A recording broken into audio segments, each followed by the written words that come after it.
I joked about sleeping with my ex again. Now my boyfriend's gone, and everyone thinks I'm trash. I never imagined 13 words could destroy my life, but here I am at 3 a.m., scrolling through hundreds of comments calling me a cheater because of one dumb joke I made at a party. Someone recorded it and posted it on TikTok without asking me.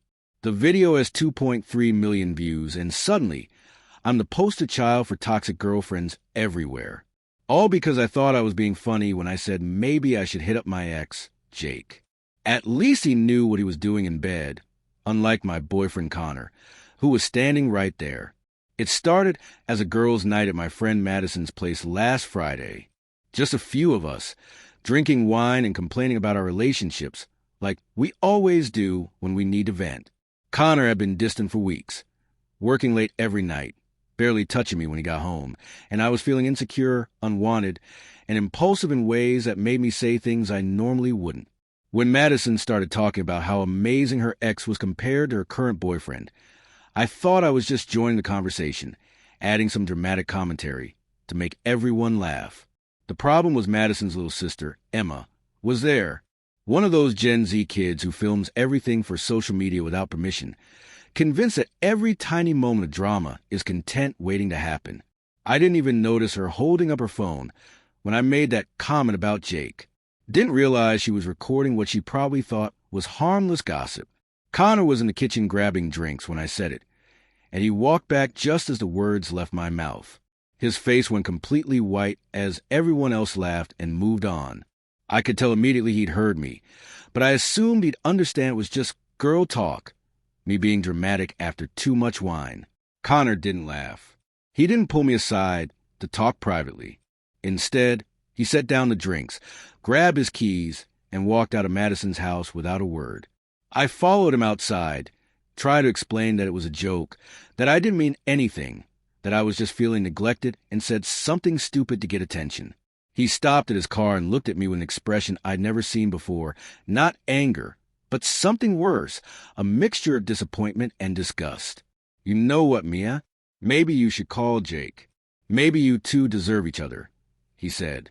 Then he drove off, leaving me in Madison's driveway, party dress and heels, realizing my relationship might be over because of one thoughtless comment. I thought that was the worst part, being humiliated at a party in front of everyone. But Emma had already posted the video on her TikTok with the caption, "When your friend roasts her boyfriend to his face." By Saturday morning, it had gone viral in the absolute worst way. The comments were brutal. Cheating, toxic, undeserving of love. People made reaction videos. Relationship coaches used my clip as an example of what not to do. Somehow, the video spread to Instagram and Twitter, where even more people judged me based on 30 seconds of context-free footage. And then came public recognition. Emma had tagged my Instagram before I begged her to remove it. On Sunday, I went for coffee, and the barista gave me a look like she knew exactly who I was, whispering to her coworker. Behind me, someone said, "That's the girl from the viral video, the one who cheated on her boyfriend." Even though I never actually cheated, Connor won't answer my calls or texts. When I went to his apartment to explain, he wouldn't come to the door. His roommate told me he was staying at his brother's and didn't want to see me, that I should stop contacting him because I'd already done enough damage. My friends are split. Half say I brought this on myself by disrespecting Connor publicly. The other half insists it was a harmless joke blown up by social media. Madison feels guilty for her sister posting the video, but the damage is done. Millions have already seen it. The worst part is I'm starting to believe the comments. Maybe I really am as awful as everyone says. I did disrespect Connor. I did make a joke about wanting my ex while my boyfriend stood right there. I did choose laughs over consideration for the man I loved. Jake, my ex from 2 years ago, even reached out after seeing the video. "Looks like you're single again. Want to grab dinner?" His text made me realize how pathetic my situation had become. The guy I joked about hooking up with now thinks this viral humiliation is his chance to slide back in, and I actually considered saying yes. I've deactivated all my social media because the hate was affecting my mental health. But co-workers have seen the video, and I can feel them judging me even while trying to be professional. My manager even called me in, asking if everything was okay at home, warning that my personal life was becoming a workplace distraction. Connor was the best relationship I'd ever had. Patient with my insecurities, supportive of my career, loving even when I was difficult.